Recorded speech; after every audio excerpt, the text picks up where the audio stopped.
Hello guys! Welcome back to my channel. So andito naman ngayon para i-share sa inyo kung paano ko ba nakuha yung 500 subscribers in just 1 week. So paano ko ba yan ginawa guys? So ayan, wag niyo po ito i-skip itong video guys, kasi i-share ko po sa inyo kung paano ko ba nakuha yung 500 subscribers sa loob ng isang linggo. So watch guys!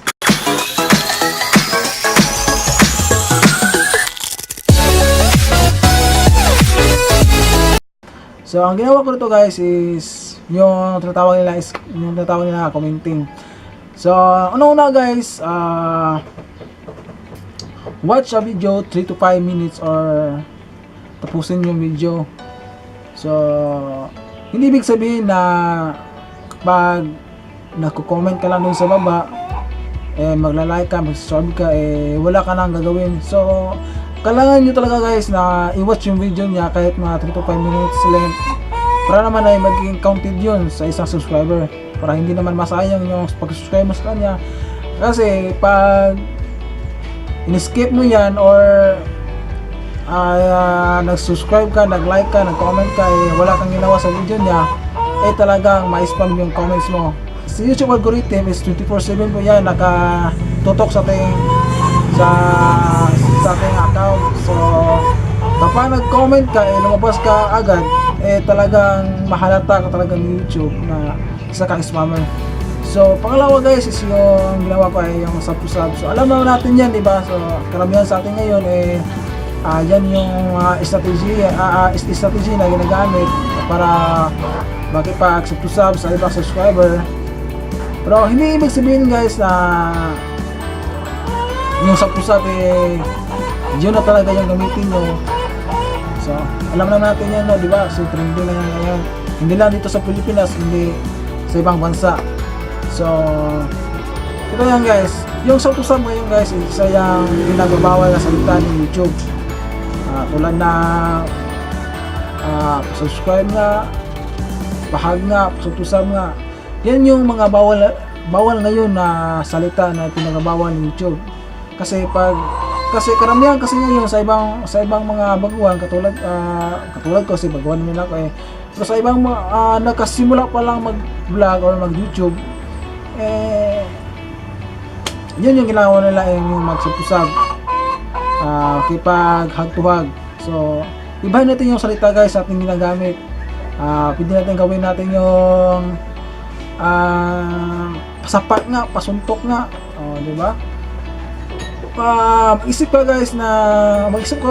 guys na hindi nahalata ni YouTube, na hindi na-detect ni YouTube yung mga word na hindi common ba. Kasi pag malaman ni YouTube, talagang ma-spam ka talaga yan. So, kasi actually guys, itong account ko is pangatlo na to nagagamit ngayon yung Gemsel Vlogs. Kasi yung unang account ko is na terminate yun kasi meron akong mga pinagbabawal na salita na ginamit doon. So yung pangalawa guys is yung sa account ko din is na terminate kasi ang ginawa ko doon, nag-steal ako sa isang channel, nagko-comment ako doon, naghanap ko ng subscribers, nagka-praise ako. So yun ang nangyari guys, na-terminate kasi ako kasi na-spam ako dahil isang channel na talaga ako na i-standby, doon lang ako nag-comment. Diba? Parang halata-halata ni YouTube yun kasi isang comment na yung nilagay ko, gina-copy-paste ko lang.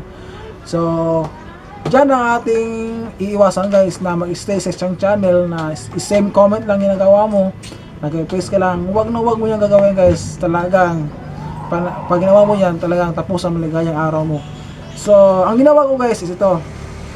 For example, pumunta ako sa channel ni Brotherhoods, diba?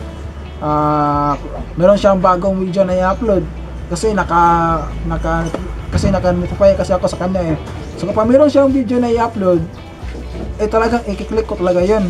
Kasi alam ko naman maraming mga viewers dun na nag-comment na naghahanap ko ng subscriber.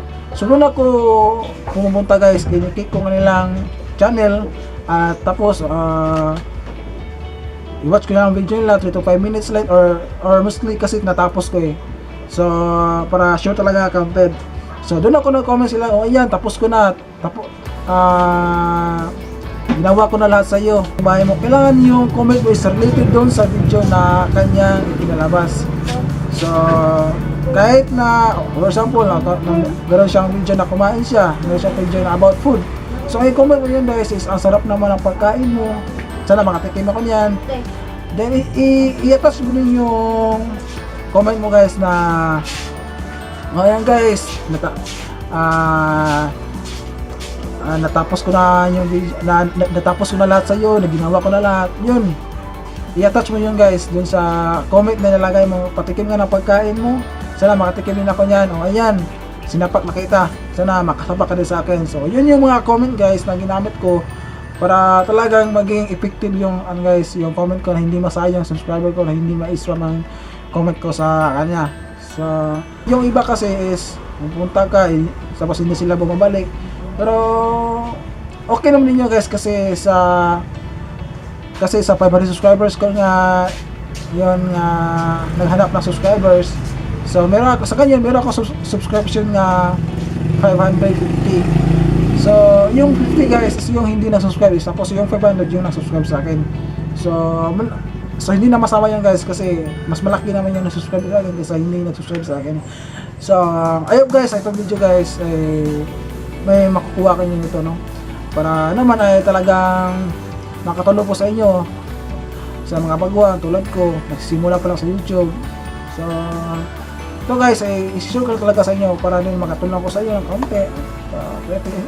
Kahit hindi naman ako talaga expert sa YouTube guys, pero meron lang talaga ako natutunan ng konti para naman kung paano natin mapalago yung ating channel. So, pero meron guys, pero meron din ako i-share sa inyo guys. Hindi hindi naman puro subscribe lang yung ating gagawin guys. So, kailangan din natin guys is mag-upload na talaga ng video na talagang mag-click yung ating video. Kasi, alam nyo, yung subscriber guys, madali naman yung kunin no? Diba, meron naman tayong sub-to-sub, paakap, katadyak. So, meron naman tayong mga words na ganyan guys.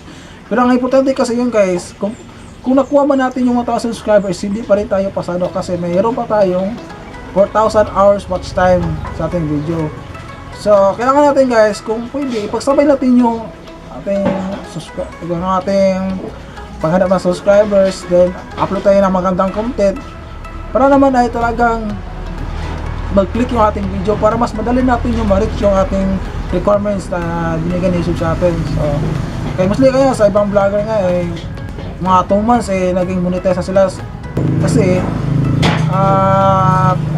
pinasabay kasi nila yung subscribers, yung paghanap ng subscribers, nag-upload sila magandang content. So mas mainam tayo guys na mag-upload tayo ng magandang content na isalin natin doon para mas mabilis yung ating requirements na ating kinukuha para tayo maka-apply ng monetization sa YouTube. So, yan lang guys, kasi anin natin yung 1,000 subscribers, meron ka nga maraming subscribers, pero kaunti lang yung watch time mo, di ba? Totoo lang guys, mahirap talaga yung 4,000 watch hours na kunin. Kasi kailangan mo talaga na magsikap na mag-upload ng video na magandang content na talaga mag-trend yung video mo. So, yung tips ko lang guys is maghanap tayo ng guys, yung content guys na talagang mag-trend yung ating video na for example, napunta ka saan, maghanap ka ng anong trending ngayon.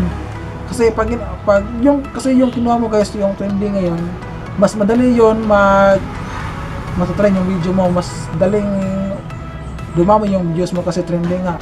So yun yung mga content advice ko guys. So I hope so na itong aking video is makatulong sa iyo ng konti. So kasi hindi naman kasi ako expert sa YouTube. So yan guys, so I hope guys na maabot natin yung 1,000 subscribers and 4,000 watch hours para sa ikaka-unlad ng ating kinabukasan.